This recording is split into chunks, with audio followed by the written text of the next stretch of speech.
Hey friends, it's TravPlay. Today I'm super excited to show you how to beat the newest DLC character, the villain from Final Fantasy VII, Sephiroth. Keep in mind that my guide won't cover everything, and in the end, usually the better player will win most matchups. But these tips and visual examples will improve your character knowledge, so you'll know what to look out for. I would also like to thank everyone who contributed to give me info regarding Sephiroth's strengths and weaknesses. Also, if this is your first time watching one of my videos, I recommend checking out my website, TravPlay.com, which functions as a quick reference guide with all of the strengths, weaknesses, stage counterpicks, and character counterpicks for nearly all of the characters. I only have several characters left, and soon I'll be done with the playlist for all 80 plus characters. And if you enjoy this video and my other content, then please hit that like button and subscribe to the channel, and help me work that magic with the YouTube algorithm. And make sure to stay till the end of the video to see a full match analysis against Sephiroth. For competitive stage picking, so far I agree with what most people have suggested.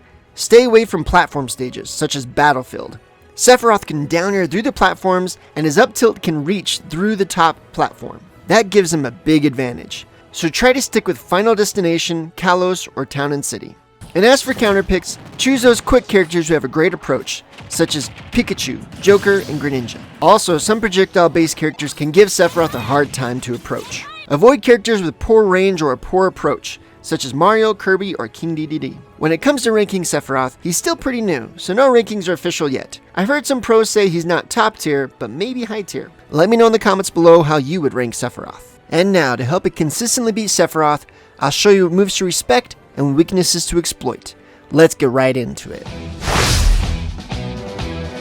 The first thing to respect is Sephiroth's incredible range. His tipper mechanics deal more damage near the tip, or just below the tip, depending on the attack. But it's always less damage when you're close to Sephiroth. Do not land near Sephiroth. His up smash or up air will make you regret that very quickly. Although Sephiroth's other aerials are tricky to land, they deal a lot of damage when they do, so familiarize yourself with the spacing of Sephiroth's attacks. A simple roll or air dodge may not get you far enough away. When landing, you need to either play it safe by moving off the stage and recovering to the ledge, or timing your air dodge just right, or baiting Sephiroth to attack and then punishing. Watch your opponent and adapt when he typically swings. And if you're that guy who hates over-explanations, then I can just boil it up into a simple single sentence for you. Don't get hit. Octaslash is a very deadly move that deserves your utmost respect. It can easily take your stock below 100%. This move is mostly used as a surprise attack, very similar to how Ridley uses his up special. The way to beat it is pretty simple. Just hold shield. Don't roll. Don't spot dodge. Don't attack. Those options can work, but they're much riskier than shielding. Plus, after shielding, you have a ton of time to punish Sephiroth because Octaslash has a huge amount of in-lap. Jumping can work, but it's dangerous because Sephiroth can quickly change his angle to hit you. When Sephiroth is recovering, don't stand near the ledge charging an attack. Octaslash will hit you through the ledge almost every time. You need to watch how long Sephiroth charges his up special, because the short version, Blade Dash, will snap to the ledge, but the long version, Octaslash, won't grab the ledge until the move is complete. This means you can hit Sephiroth with a projectile or an aerial from above or behind before he grabs the ledge. Now, when you're hanging on the ledge, Sephiroth can use Octaslash to scoop you off. You can easily avoid it with an attack get up or roll get up, but the timing can be tricky. Gigaflare is one of the deadliest projectiles in the game, but it's slow and easy to avoid. That's why it becomes the most dangerous when Sephiroth uses it to stop your recovery back to the stage. It has such a huge hitbox, it can hit you before you grab on, after you get up, while you're hanging on the ledge, and it will break your shield if you try to use it. The way to recover safely is to practice timing your invincibility. When you grab the ledge, you're invincible for a couple seconds. And when you do a neutral get up, you're also invincible for a couple seconds. If you time it just right, you can avoid the blast every time. Now of course, that's level 1. Level 2 is then anticipating what Sephiroth is going to do after he launches the Giga Flare. He can use his down smash, which will demolish your shield, or an up smash to cover you trying to jump over. You need to be ready to roll, or air dodge, spot dodge, or of course, attack. A lot of that depends on what your character can do and your opponent's habits. If you have Reflector, then this is a good time to use it.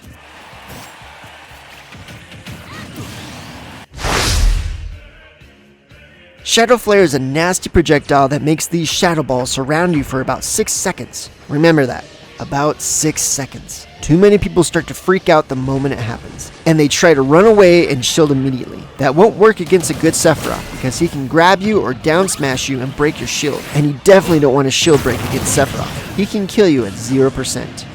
So when you're hit with the Shadow Flare, you need to treat it like you would a Pikmin. If you see my video on how to beat Olimar, you'll know what I'm talking about. You need to keep fighting, even with the Shadow Flare surrounding you. Don't stop to shield until you've knocked Sephiroth off the stage or at a safe distance. Also, shielding isn't the only thing you can do. The Shadow Balls won't hit you when you're invincible at the ledge, invincible during a get-up option, or even during a roll or air dodge. You can do a lot to avoid the attack. But most importantly, don't forget that you're still fighting Sephiroth. Getting hit by the Shadow Flare while attacking Sephiroth is much better than hiding in your shell just to find Sephiroth waiting to decimate you with a smash attack. And in case you didn't know, don't run up on Sephiroth when he's charging his Shadow Flare in the opposite direction. He can quickly do a 180 and shoot it forward. Scintilla is Sephiroth's counter. It only counters in front of him, so you can hit him from behind. It's one of the most powerful counters in the game. Unlike most counters, it can still release an attack even if you don't hit it. That attack is a projectile, so it can be deflected. And a very powerful attack can break the counter. Scintilla is an effective edge-guarding tool, gimping characters who have a recovery with a hitbox. Make sure to mix up your recovery to avoid this attack. Watch out for when Sephiroth gets his wing form. It gives him an extra air jump. It makes his smash attacks have super armor that can withstand 20% damage. It increases his damage by a 1.3 multiplier, and it increases his overall mobility. Don't forget Sephiroth can stick onto the stage with his forward air. That can help him mix up his recovery, and I believe we'll see how that will continue to be used and exploited as time goes on. And for all you casual players out there, here's Sephiroth's final smash, Supernova.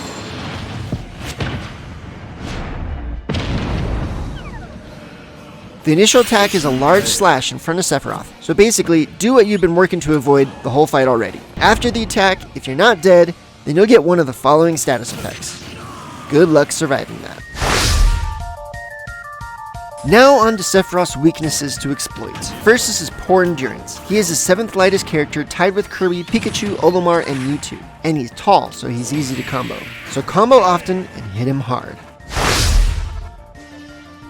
Sephiroth has sluggish attacks. Most of them have slow startup speed and long end lag. That makes it easy to anticipate his moves and to punish them after they whiff. Sephiroth has a high risk, high reward playstyle. A good Sephiroth will be good at reading your habits and exploiting them with powerful attacks. You need to be quick to adapt so you can avoid those attacks and then punish.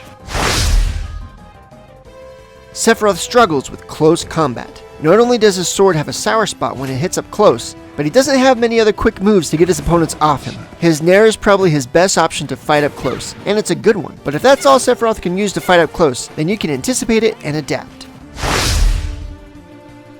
Sephiroth's grab game is lackluster. Although he has a fast grab, pummel, and follow-up combos after the throws, his throws do little damage and none of them can KO on their own. Whenever Sephiroth throws you, hold your L stick away from him and jump away if he throws you up. This will help you avoid follow-up attacks.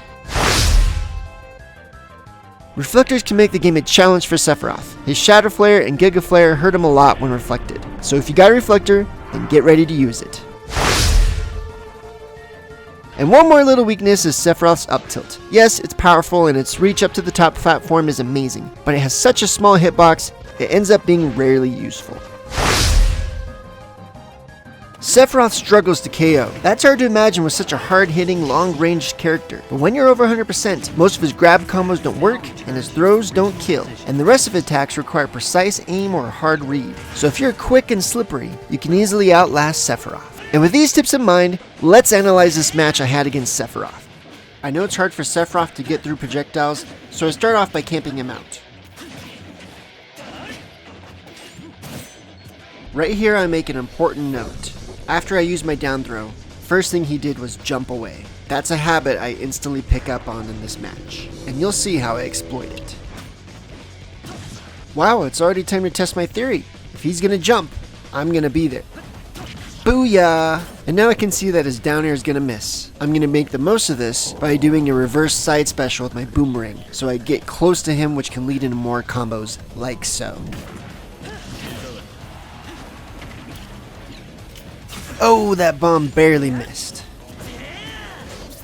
What you should do after Sephiroth back throws you, DI or hold your L stick away from Sephiroth or downward. I didn't do that, and so I got slashed. I'm going to use a bomb recovery to get back onto the stage, and hopefully he doesn't hit me.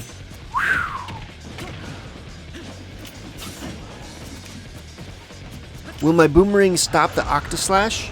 Yes, it will.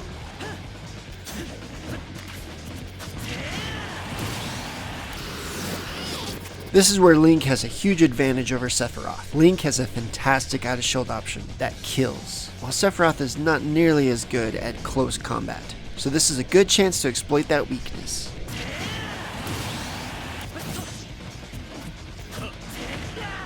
That was an important air dodge.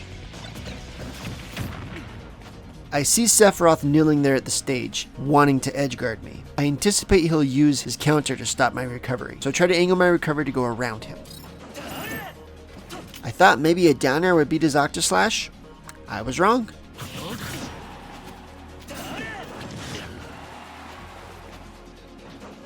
Whew, that was close.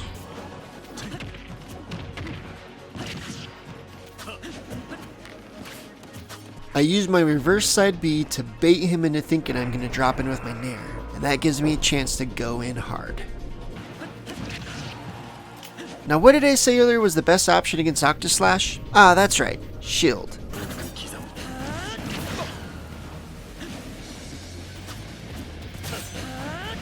This Sephiroth is using too many slow moves. He could have hit me with a dash attack instead. I appreciate that Sephiroth has that arrow that tells me where he's going. That's how I knew to blow up my bomb. Saved by the boomerang. Now this was a big mistake on my part. A lot of Link mains have the habit of pulling out a bomb the moment they get hit in the air. And I should have realized that that's not something you should do against Sephiroth. At the start of the stock, I'm approaching Sephiroth to see how he responds to my few seconds of invulnerability, and I notice that he's just holding his shield, and it's starting to look low, so I'm gonna go for the break. And I'm sorry I didn't do anything fancy here. Link Up Special is a safer attack than his forward smash. Sometimes people can wiggle away from that second attack. He got a few good hits on me. Unfortunately, I saw him charging this forward smash, so I air dodged through it. Close one. Now, it's typical for when people miss at the ledge, they want to try and back up, especially Sephiroth, who likes the range. So I anticipate that and use a get up attack to stop him. Now, the next 10 seconds or so of the match is mostly just the two of us missing each other and dealing single shots. This is the part that most YouTubers will cut out of their videos, because it's boring. But in a match, these moments are extremely important. I'm still hitting him with projectiles and slowly racking up the damage. And now I'm going in, and even though Sephiroth uses his Nair, it's not quick enough for Link, and his out of shield options.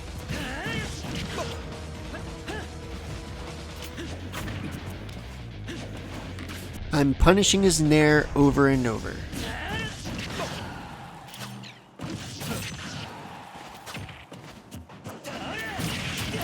Oof, this is where I got too greedy. I could have just used my up special to snap to the ledge, but I was trying to catch him with my spin attack. But instead I got Sephiroth's huge sword to the head.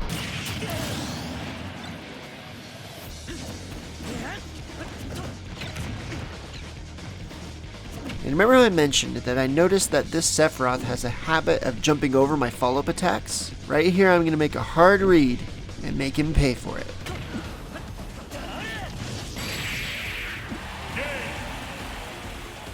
Thanks for watching the video. If you enjoyed it, please hit the like button and subscribe for more. Also, check out my playlist of how to beat every character in Smash Ultimate. There's a lot of info there. And let me know which character you'd like me to do next. See ya!